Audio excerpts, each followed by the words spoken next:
ভানু বিবি থাকেন রাজধানীর উত্তর সিটির ৯ নম্বর ওয়ার্ডের আনন্দনগর এলাকায়। সকাল ৭টার আগে গ্যাস চলে যায় আর সারাদিনও আসে না। ৪ জনের পরিবারে রান্না করতে হিমশিম খেতে হয়। গ্যাস মনে করেন ৪টা-৫টা বাজে আসে, আসলে আবার মাগরিবের আগে আবার চলে যায়। আবার রাত্রে মনে করেন যে ২টা-২.৫টা বাজে আবার গ্যাস আসে, তখন তো আমাদের লাগে না।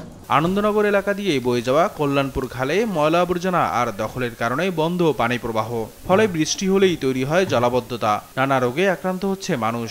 ময়লা পানি পারে দায়িত্ব হয়, গাওটাও হয়। শরীরে গাও পেঁচড়ে একজনের চুলকানি মুলকানি হয়ে গাওটা হয়ে বেড়ে যায়, ওষুধও ধরে না। পানি উঠলে মনে করেন বাচ্চা পোলা পানি নিয়ে সব খাটের উপরে বইতে হয়।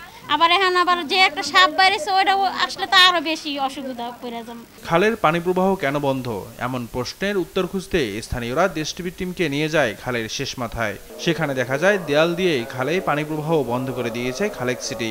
এটা এসে খালেকের যে জমিটা উনি এখানটা পাইপ বসাই দিছে ওনার জায়গায় বসাই দিয়ে এখানে মুখটা রেখে দিছে। এখন মনে করেন আমাদের এখানে তো সিটি কর্পোরেশন যে কাজ করে পাইপ বসাইবো বা কালভার্ট করবো যাই করব, আমাদের এখানে কাজটা করা হয় নাই। বর্ষার সিজনে পানি আইতো, আবার সিজনে পানি যাইতো গিয়া ধান হইতো, এই খেতে এর মধ্যে ধান হইতো, ধান লাগাইতো। এলাকাবাসীর অভিযোগ, খালের সীমানা চিহ্নিত করলেও দখলমুক্ত করতে কোনো পদক্ষেপ নেয়নি ঢাকা উত্তর সিটি কর্পোরেশন। এ বিষয়ে স্থানীয় কাউন্সিলরের দাবি, খাল উদ্ধার ও জলাবদ্ধতা নিরসনে কাজ চলছে। সব বিষয়ে আমরা দফায় দফায় মিটিং করতেছি, এই সমস্ত বিষয়ে আমরা কাজ করতেছি, যেটা এলাকাবাসী জানে যে বিষয়ে আমরা খুব সতর্ক এবং অলরেডি আমাদের কাজ চলতেছে। দ্রুত খাল উদ্ধার করে জলাবদ্ধতা নিরসন সহ নাগরিক সুবিধা নিশ্চিতের দাবি জানিয়েছে এলাকাবাসী।